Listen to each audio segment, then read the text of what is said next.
I got this 2007 Wolfsburg Edition Jetta 2.5 timing chain water pump on the Serpentine belt. Make that designation because some of these are different. Anyway, I couldn't find info on this car regarding head gasket replacement very readily. There wasn't much, so I'm doing a little video to help anybody else at least see the components. That was my main thing, is that there wasn't a big reveal on what was going on, and a lot of info that the head gasket doesn't fail on these very often. So at least you can see. I'll show you at least what you're working with. I haven't finished this yet. I just got halfway in, but I got to a point where you can actually see. So let's check it out.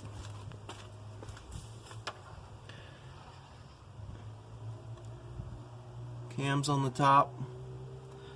Some of the head bolts are hidden under the front intake cam, so that's important to note. A lot of the heads you see on eBay come with the cams. It's a little hard to understand. They sell them with the cams as if it's complete, as if they're able to take it out with the cams in, but that's not the case, not on this one at least.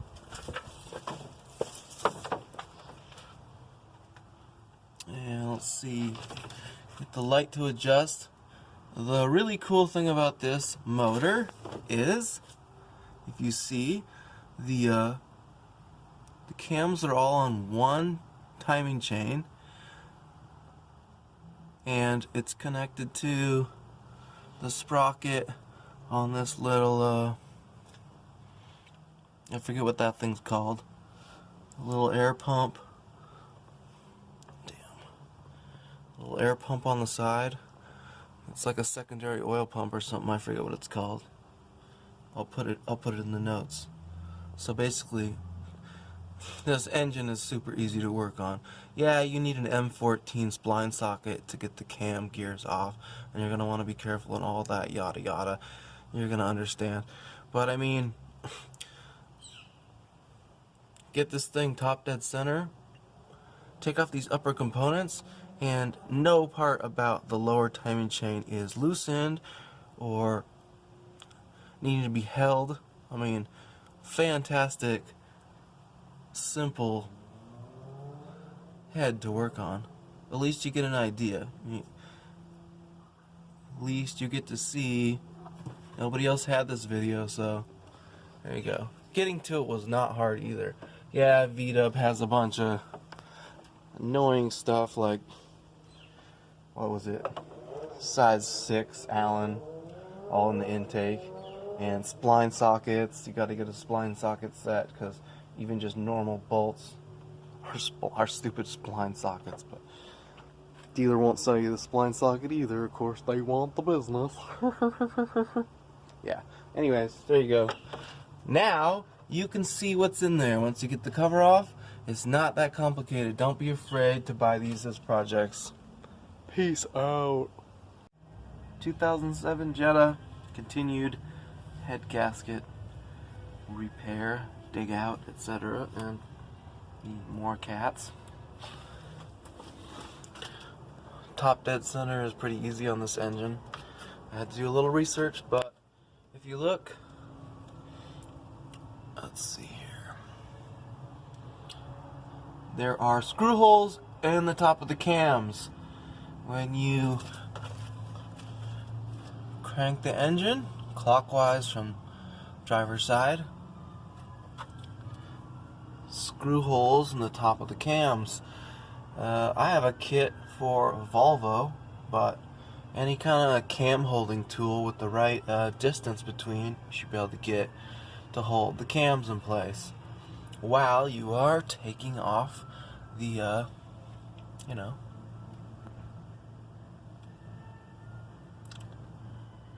cam sprockets. Continuing on with this 2007 Jetta 2.5 timing chain and head gasket removal.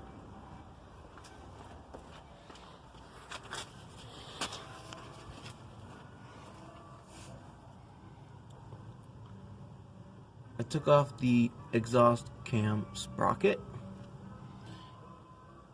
Definitely take note that these are adjustable sprockets that have no guide holes, so pretty fucking retarded. all the same.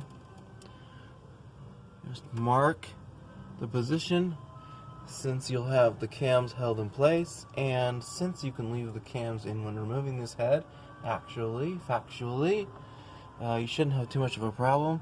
I would suggest not removing the intake cam, because there's no reason to. You can just slide the timing chain off and around it, work around it really. Leave that whole component system, tensioners all in place. We can adjust the actual tensioner and put a pin back in it when we have the head out. Be sure to get one of these nifty VW Audi head bolt remover tools. It's not a spline socket, it's something else similar, but it only has 6 points. Cam bolts are M14 spline sockets. Again, thanks Volkswagen, you're dumb. To be continued.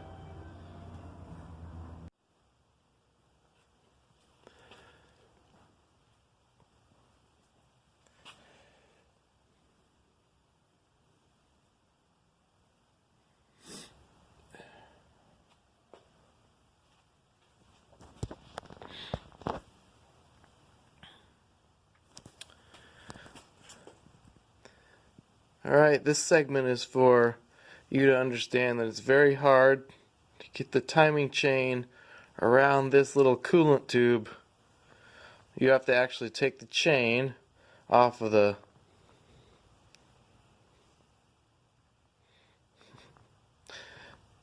gear back here, move it toward the main head so there's an angle so you can slide it around this and down.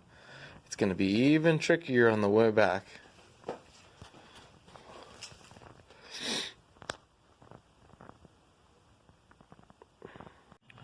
Finagled the head back on. I actually had to lift it, tilt it up this way, teetering it on the back end to get the timing chain around this thing. Very hard, but you can do it. Put your gears back together slowly. What I actually did was align the chain on this gear first, making sure that the notches on that gear down there were right, and then put this gear into the chain, slid it onto its cam, and then slowly tightened it because there's no guide on that cam, it's just adjustable. Stupid. Then I had to slide the the guides on carefully. I did this one first, as you can kind of push it over you can kind of walk it on and then walk it from here and then pop on the guide and then do the same here. Just kind of get a screwdriver in here and pull the chain back without moving anything, slide the guide on, and then after that you're going to want to stabilize the cams again with whatever cam holder you have.